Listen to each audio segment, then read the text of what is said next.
There you go, all done. It's quite nice. Not the best day at the moment. It's we're in the middle of that storm Eugene, but yeah, no, I'm pleased with that. So I hope you enjoyed it.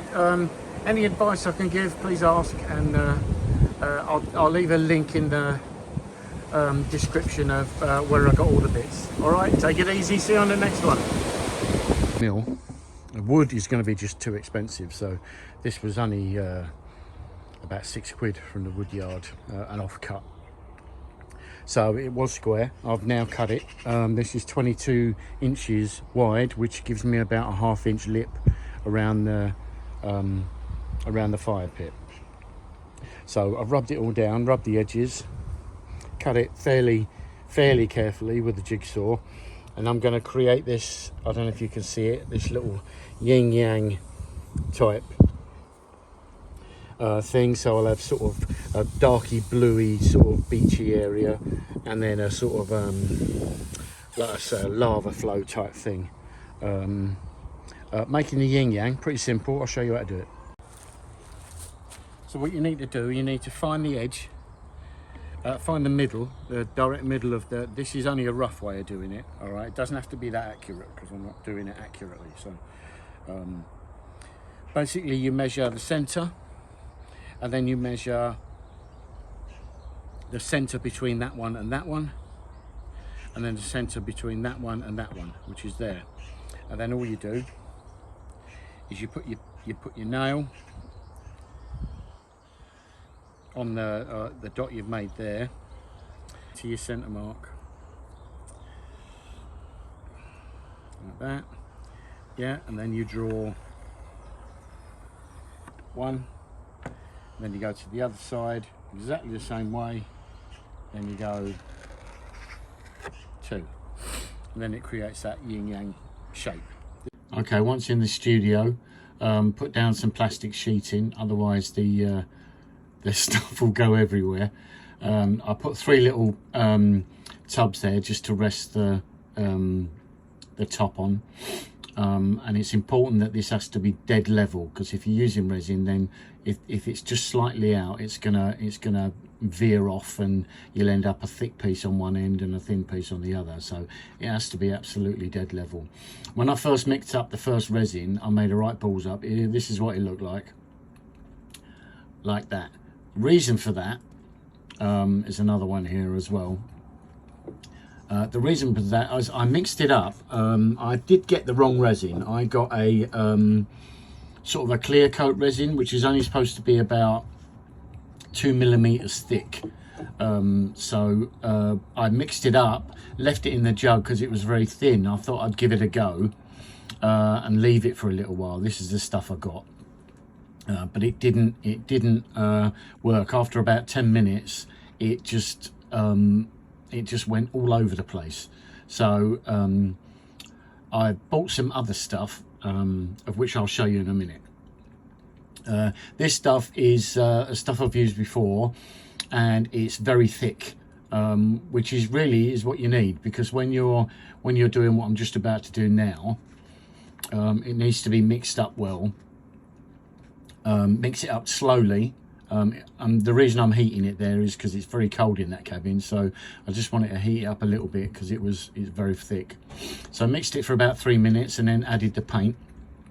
This is their acrylic paints, a nice thick blue. Yeah, just spreading it around, try and get it as close to the edge as possible. Yeah, like that, and then I heat it up, and then it will move it around a little bit. I should be am I wearing gloves? I can't tell. Yes, I'm wearing gloves. Okay, sorry about that. Should be wearing gloves. And then I mixed up a lighter blue, just to add a little bit to the edge, and then the white. So you put a drop of clear first, then add your white like that, and then get your that's a heat gun, not a hairdryer. So and then just feeding it away, and it will create all those things. The reason you're getting those little sort of breaks and bubbles and that is because I added a couple of drops of silicone oil to the paintwork, which makes it spread out like that. See my wife interfering. Yeah, so it came out quite good. I was sort of pretty pleased with that. Just add a bit more heat to it, just to push it away. Now, every time you do this, it will come out differently. And the really hard part of this is not to overdo it. It's really, I am a novice, okay? So this is novice work. There are some of the experts, if you watch on YouTube, they'll have wiped that whole lot off and started again, but I don't want to do that because the resin's quite expensive, paint's quite expensive and that, so I really didn't want to go messing it up. So it seems to, well, I quite like it. It's come out quite well. The only thing I would say, the reason you didn't see me do the lava, the yellow bit, is because I didn't push the record button. So of course I couldn't do it again, but exactly the same method. It's come out a little more muted than the blue and the white, but yeah, again, that's the way it goes. You just have to keep trying until it works right. What I'm doing there is just trying to make a neater job of that yin-yangy shape. There's the paints I'm using. Sorry, it's gone a bit quick there. The blow lamp is you get little micro bubbles in the artwork, and you don't overdo it, but you just heat them up and you see the little bubbles pop. You're always going to get the odd little tiny hair or the little tiny mark, which I've got there. But just pick it, you just add a little bit more resin and it disappears. That's what's great about this stuff. Yeah, so just rub all that down the sides and then leave to it. See how it goes.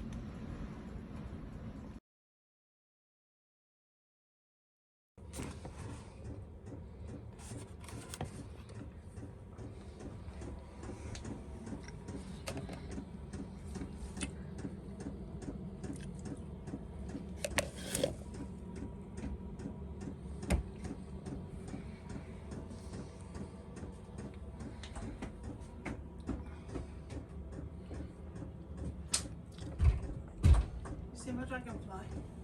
Yeah.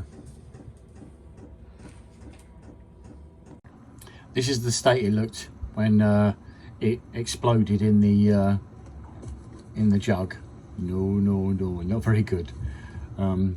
Okay, so I'm putting a top coat on. The reason being is I didn't clean it properly, which was very disappointing, because any finger marks, anything like that, and what will happen is the top coat will separate.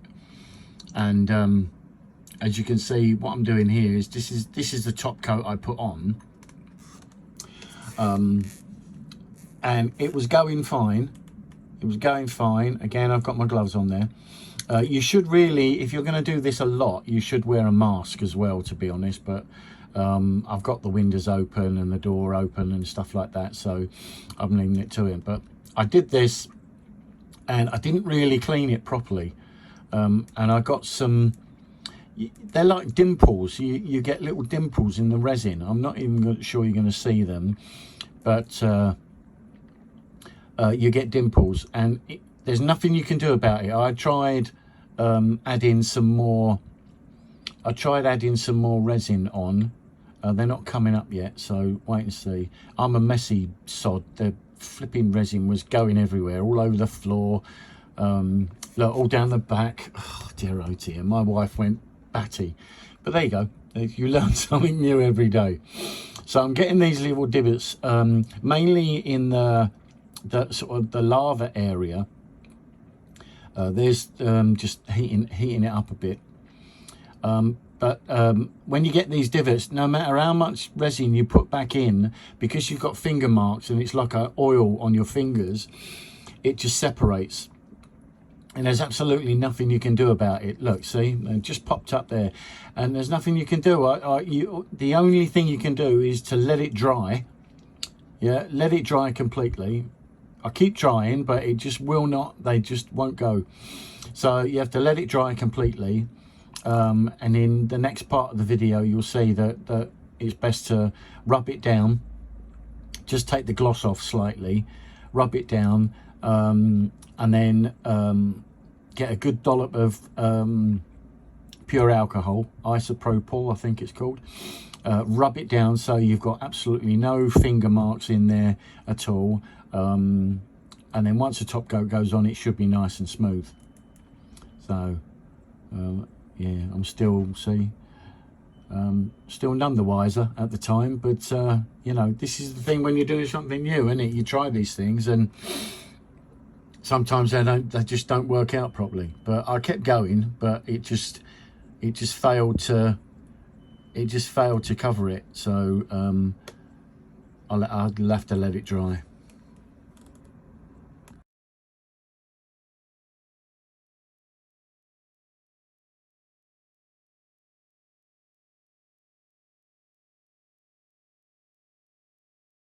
So it's all dry now, so I'm giving it a good sand with some 1200 sandpaper. It really is just to take the gloss off. So give it a good sand. Yeah, that seems to be all right. Tony, you can sort of stop now, I think. Yes. And then get a good dollop of that isopropyl alcohol and give it a good rub over, which should get rid of any oil marks from my fingers and stuff like that.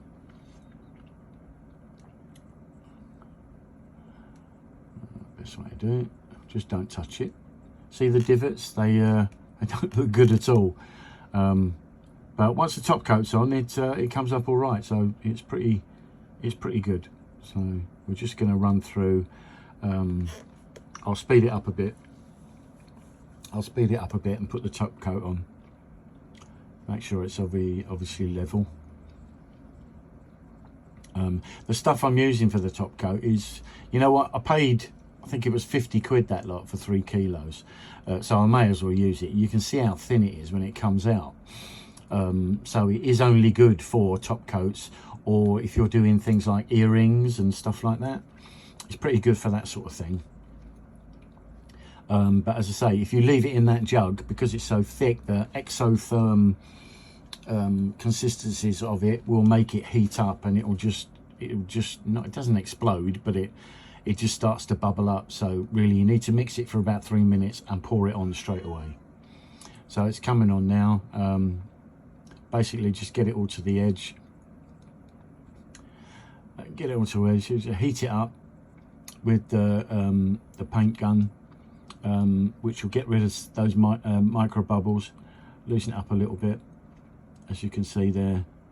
Yeah, the torch is a good thing to use, but you just got to be really careful because you can burn the resin fairly quickly. So you just literally brush it over like that, and it'll blow the bubbles, it'll blow all the tiny bubbles out. You can over fuss with this. You can just keep going. I mean, this is the third top coat, but you've got to be so careful. You know, it's maybe worth doing, getting yourself a small bit of resin and have a go at some coasters and things like that, and just see how they go first before you go spending loads of money on it. That's how I've done it. I'm going to let that dry now. I think I might be putting another top coat on that. Let's see how that goes. You just got to make sure those edges, the drips down the side, you can leave them. Once it's all dry, you can turn it upside down and get sander to it, and then take them off.